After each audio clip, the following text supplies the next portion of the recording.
प्रिय शिक्षार्थियों नमस्कार, मैं प्रेम नारायण।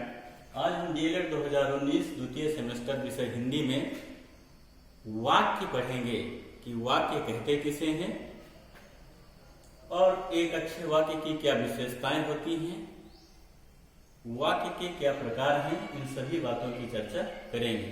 तो भाषा की जो सबसे छोटी इकाई होती है उसे ध्वनि या अक्षर कहते हैं और जो भाषा की अर्थ के दृष्टि से एक पूर्ण इकाई होती है उसे वाक्य कहते हैं।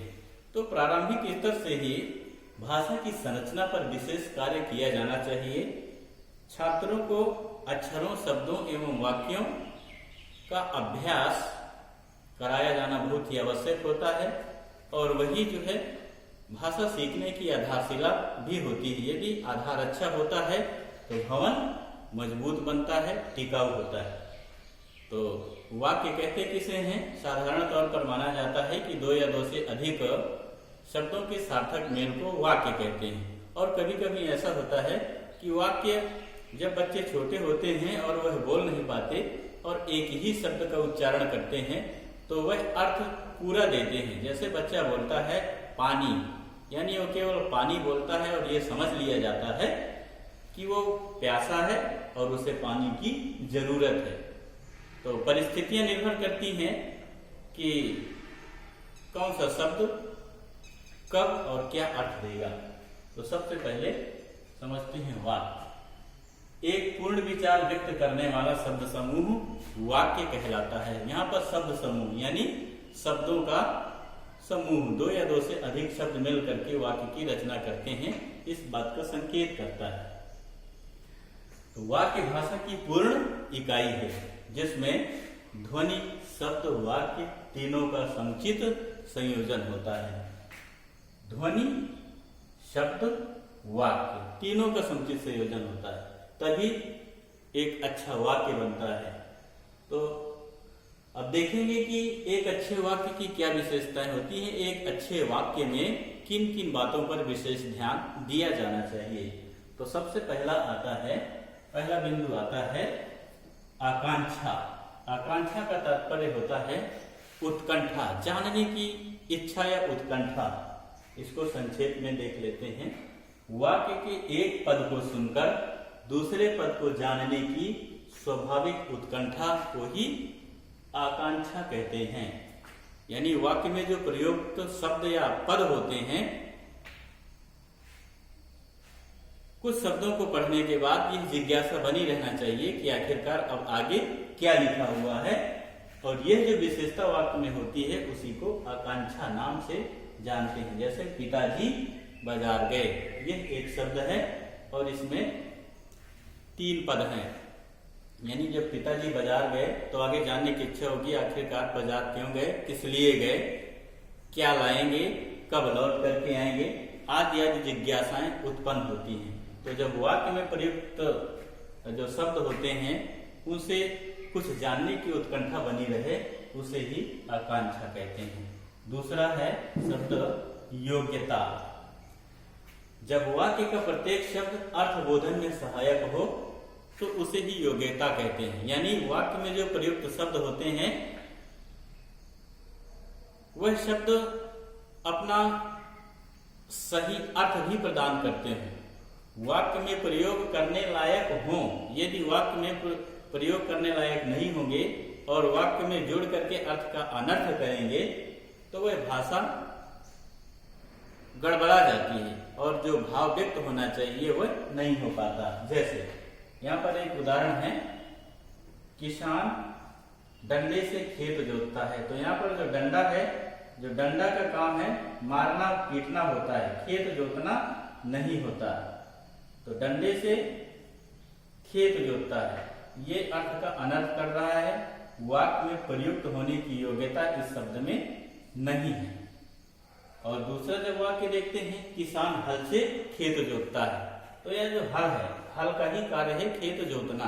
तो ये जो शब्द है वह वाक्य में सही अर्थ बोधन करता है। तो जो वाक्य में प्रयुक्त शब्द होते हैं यदि वो सही अर्थ बोधन करते हैं तभी वाक्य अच्छा कहलाता है। अगला है पदक्रम। पदक्रम से तात्पर्य है कि वाक्य में प्रयुक्त जो शब्द या पद होते हैं उनका सही क्रम होना चाहिए। और अपनी हिंदी भाषा की यह विशेषता है कि हिंदी में सबसे पहले वाक्य में कर्ता आता है और इसके बाद कर्म आता है और फिर कर्म के बाद क्रिया आती है। जैसे एक उदाहरण है यहाँ पर, मोहन खाना खाता है। तो यहाँ पर जो मोहन शब्द है वो कर्ता है और जो खाना है वो कर्म है और जो खाता है वो क्रिया है। यदि वाक्य में यह क्रिया नहीं है तो वह अच्छा वाक्य नहीं कहलाएगा और अनुच्छेद की सुंदरता भी गड़बड़ हो जाएगी। अगला बिंदु आता है सार्थकता। तो वाक्य में जो प्रयुक्त शब्द हो वह सार्थक होने चाहिए। यदि निरर्थक शब्दों का प्रयोग हो गया तो जो वाक्य की सुंदरता होती है, अर्थबोधन होता है, वह सब गड़बड़ हो जाता है। इसलिए वाक्य में सार्थक शब्दों का ही प्रयोग किया जाना चाहिए। अगला बिंदु है समीपता, यानी वाक्य में प्रयुक्त जो शब्द हो वह दूर दूर नहीं हो, आपस में जुड़े हुए हो, ताकि पढ़ने में जो आरोह है, जो प्रवाह है, वह बना रहे और अर्थबोधन में भी दिक्कत ना हो, अर्थ निर्माण और अर्थ का समझना अपने आप हो सके। तो इस प्रकार से एक अच्छे वाक्य की ये बहुत सारी विशेषताएं होती हैं, तभी अच्छा वाक्य कहलाता है। तो इसके बाद हम पढ़ेंगे प्रारंभिक कक्षाओं में वाक्य लेखन कराते समय ध्यान देने योग्य बातें। यानी जो छात्र होते हैं उनको वाक्य लेखन कराते समय क्या क्या सिखाया जाना चाहिए, किन किन बातों पर विशेष ध्यान दिया जाना चाहिए, ताकि वह वाक्यों में अपने विचारों को अच्छे से अभिव्यक्त कर पाए। तो पहला बिंदु है सरल व सुबोधता। तो सबसे पहले जो कक्षा 1, 2 या 3 के विद्यार्थी होते हैं उनको 2-2, 3-3 शब्द वाले वाक्य देना चाहिए और उनका अभ्यास कराना चाहिए, और जो वाक्य हो उनका अर्थ परिवेशीय हो, उनकी बोलचाल के शब्द प्रयोग किए गए हों, ताकि उनको समझने में कोई भी परेशानी ना हो। जैसे राम पानी लाए, ये छोटे छोटे यानी पहले शब्द है और शब्दों का जो क्रम है क्या है, कर्ता, कर्म और क्रिया। तो इस प्रकार से सरल शब्दों के प्रयोग से ही उनका अभ्यास कराया जाना चाहिए और वो उनमें सुबोधता हो, यानी आसानी से समझ में आने वाले हों, ताकि वो आगे चल करके अच्छे से वाक्य रचना कर सके और अपने भावों को व्यक्त कर सके। दूसरा बिंदु है अध्यापक का शुद्ध उच्चारण। अध्यापक का उच्चारण बच्चों के लिए बहुत महत्व रखता है। अध्यापक ही बच्चों के आदर्श होते हैं, इसलिए चाहे वो काव्य पढ़ाएं या गद्य पढ़ाएं, व्याकरणिक दृष्टि से सही उच्चारण किया जाना चाहिए। किस जगह पर अल्प विराम लगेगा, पूर्ण विराम लगेगा, अर्ध विराम लगेगा, इसका भी ध्यान रखते हुए शुद्ध उच्चारण का अभ्यास एक छात्र द्वारा अपने शिष्यों को कराया जाना चाहिए, ताकि वह वाक्य लिखने में और पढ़ने में गलतियां न करें। तीसरा बिंदु आता है लेखन अभ्यास। अभ्यासीन विद्या वर्धते जो वाक्य है वो बहुत प्रचलित है, विद्या अभ्यास से ही आती है और निरंतर लिखते रहने से लेखन में सुंदरता तो आती ही है। जो व्याकरण संबंधी जो त्रुटियां होती हैं उन त्रुटियों की, उन गलतियों का परिष्कार एवं सुधार भी होता है। इसलिए बच्चों से ज्यादा लिखने का अभ्यास कराया जाना चाहिए। अगला बिंदु है वाक्यों के टुकड़े टुकड़े करके बोलना। जो प्रारंभिक कक्षा के बच्चे होते हैं वह मानसिक तौर पर इतने परिपक्व नहीं होते कि एक साथ जो है उनको बड़ा से बड़ा वाक्य बोल करके सुना दिया जाए और वे उसका अर्थ ग्रहण कर लें। तो उनकी बौद्धिक क्षमता को ध्यान में रखते हुए कोई भी वाक्य हो, बड़ा हो या छोटा हो, पहले उसके टुकड़े टुकड़े करना चाहिए, उसको जो है विभाजित करना चाहिए शब्दों को, और फिर मिलाने का अभ्यास कराया जाना चाहिए। तो इस प्रकार जब अभ्यास कराया जाएगा तो वाक्य लिखना आसानी से समझ जाएंगे और वाक्य में निहित अर्थ को भी जान पाएंगे। अगला बिंदु है समुचित प्रवाह। बहुत ही मायने रखता है। जब छात्र शब्दों को अच्छे से पहचान पाएगा, शब्दों का अच्छे से उच्चारण कर पाएगा, तभी वह पढ़ने में प्रवाह भी बना पाएगा। इन सभी बातों का अभ्यास भी बहुत ही जरूरी होता है।